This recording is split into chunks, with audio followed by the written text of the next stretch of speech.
Welcome, humorous viewers, to part 2 of our series featuring the multi-talented, virtuous Elaine Hendrix, whose greatest passion is promoting the humane treatment of animals. A lot of people, a lot of leaders talk about peace and they talk about compassion, but a lot of them forget to include our furry, feathered, and finned friends.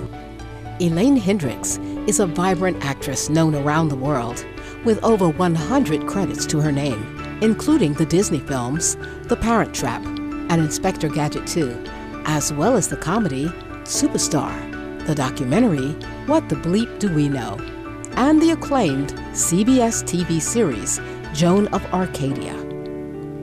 Aside from her career, Elaine's additional interests include meditation and the practice of yoga.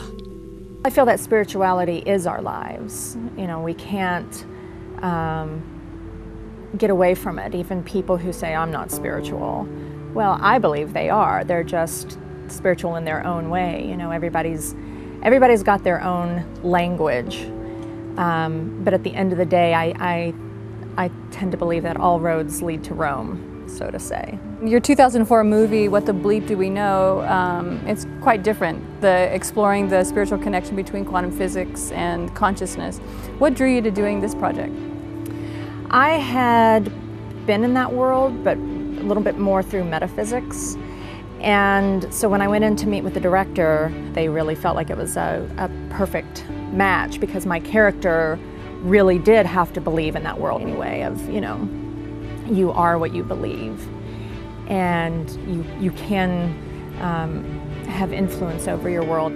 One of the biggest things I learned was just how influential our chemicals are within our bodies, that our thoughts are a chemical reaction, and you know, we really are a whole package, a whole being. Our chemicals talk to one another, and they're influenced by our thoughts, which influence the chemicals, which influence our thoughts, our beliefs, our emotions, our actions. You know, it's all intertwined together. What I hear from people is that they watch that movie over and over and over again because there's just so much information.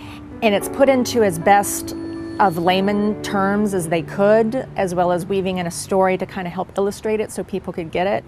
So I tried to even bring it down into even more practical terms and examples from my life. At the end of the day, people want to know, how do I make my life better? It's a really great honor for me to be able to talk with people. And then from that, I've had many other speaking engagements and continue to, which I enjoy. Elaine dedicates most of her time and energy to protecting animals. In addition to being a vegetarian, she pursues activities such as public speaking on animal welfare and working with animal defense organizations. My work began when I saw that undercover fur video. That changed my life, and then I started doing outreach to different organizations. I started getting invited to a lot of different events and all across the country for lobbying or building habitats or rescuing or just showing up to speak to educate people. I've even guest lectured at universities, which I still do, and I love doing. And then I got on the board of an organization, and now I'm on the board of another one, Stray Rescue of St. Louis. But in between all that, I met up with Scotland Hazley, and with him and a couple of other people, and Animal Rescue Corps was born. And I love doing it. I work more on that now than my acting career. Yeah, I'm one of the staff members, I'm on the rescue team, and then also being on the board and an officer. You know, I'm very, very intimately and intricately involved in the organization. But since I do, it is a great, great honor to do it. Could you tell us more about Animal Rescue Corps and its mission and its accomplishments so far? The core team has over 40 years of experience, even though we're a relatively new organization. Because of the experience and because of the resources that we have, we've had great success very quickly. Our basic work is large-scale rescues, meaning we bust puppy mills, hoarding situations, dog fighting rings, cockfighting rings, exotic trades, private zoos, anything in which large numbers of animals are affected or large-sized animals are affected. So communities that are aware of abuse but don't have the resources to be able to stop it, they call us in, and with the local law enforcement or even national government agencies, will go in with them and bust the situation, get the animals out, get them the treatment that they need, and then get them into placement partners where they'll either go to a sanctuary or a rescue group to either live their lives out or hopefully be adopted if it's a domestic animal. Wow. And this is around the United States? All over North America, so Canada and Mexico, and then we also have a liaison in South Korea. So we're set up to where we could travel all over the world. It just so happens that right now the bulk of our rescues have been in the U.S. Although we have cases being investigated all the time because unfortunately there's not a shortage of animal suffering. We can also rescue out of natural disasters, tornadoes, floods, and whatnot. I like to say we're sort of an A to Z turnkey solution for everything rescue. So let's say there's another rescue organization or sanctuary or shelter who needs some tweaking or needs some information. We can go in and do an assessment and we can help them with their programs. And then we can also help law enforcement with training. We train volunteers, we train law officials, we train other rescue workers, just to increase knowledge and create and increase skills so that more animals can be helped. Currently, the organization is maintained by 6 staff members, 5 board of directors, over a dozen liaisons, and hundreds of volunteers, many of whom are trained and certified. Through their caring endeavors, the fast-growing Animal Rescue Corps certainly lives up to its tagline, Compassion in Action.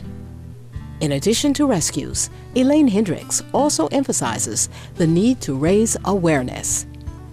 And you've also hosted the Pet 90210 show encouraging adoption. Could you tell us more about this noble project?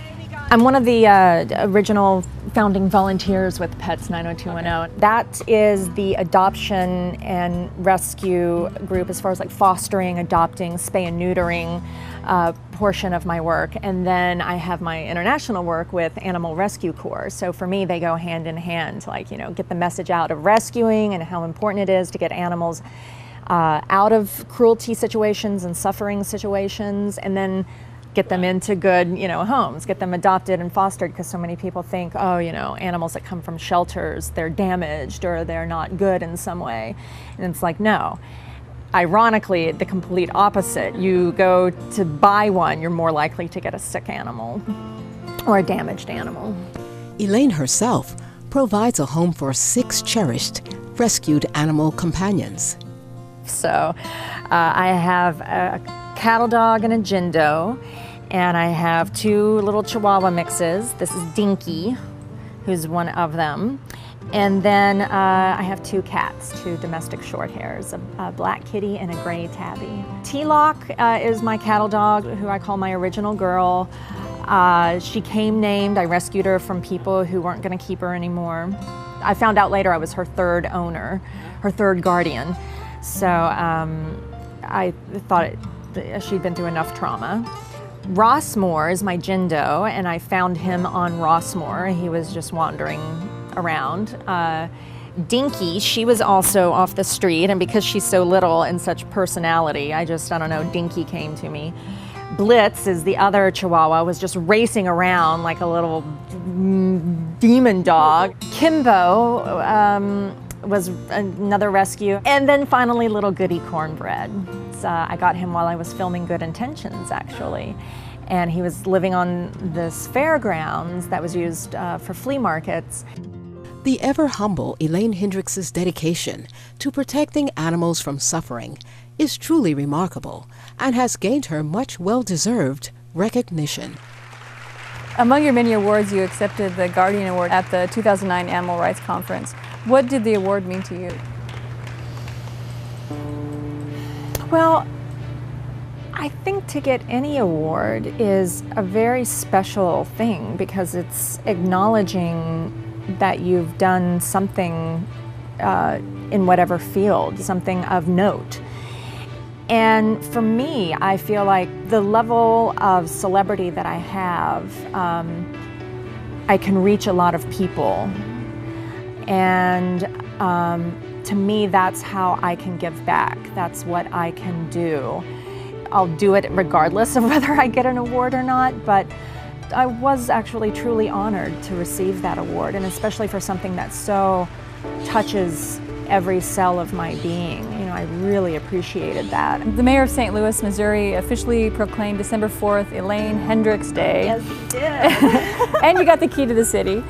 Would you please share that story with us? I think that is actually the greatest honor I have ever received. I have my own day. Yeah, it's pretty cool. That just blew me away. I wasn't expecting it at all. I'm on the board of Stray Rescue St. Louis, and so I go there a lot for events and to do some rescue work. According to Elaine, helping animals is actually quite simple. She next outlined some steps we can all take to get involved. Adopt, don't buy. That's easy to do. Right. Have your animals spay or neutered. That's really easy to do. Buy the cruelty-free product versus the product that tests on animals. That's really easy to do. Don't buy a fur coat. Again, easy. You know, it's like these are easy things. It's not like Right. I'm asking you to drop your day job, leave your family and come live on the road with me to rescue animals. No, it's about day-to-day, very simple choices, and particularly where you're spending your almighty dollar. Right. Because that's what drives it all. There would be no cruelty industry if the cruelty industry weren't profiting in some way. And that's because they can keep their overhead really low by giving animals the minimal care, by killing them, so keep all overhead low, and then drive up the cost of the product. And they're seeing these animals, these living beings, as no different than like a chair or a slab of concrete. It's just objects, when in reality they're sentient beings with their own thoughts and feelings. Ms. Hendrix also expressed her support for Supreme Master Television and its message of peace and compassion for all beings. I think it's something very special and very unique that a network can come out and show the positive, and it's proving successful. So I think that's a pretty incredible thing. To close, the lovely Elaine Hendrix shared a final message for our audience around the globe.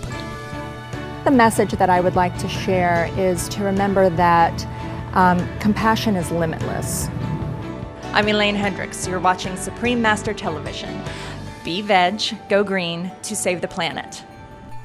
Our heartfelt thanks, Elaine Hendrix, for your altruistic work on behalf of animals and for touching so many lives on screen and in your daily life.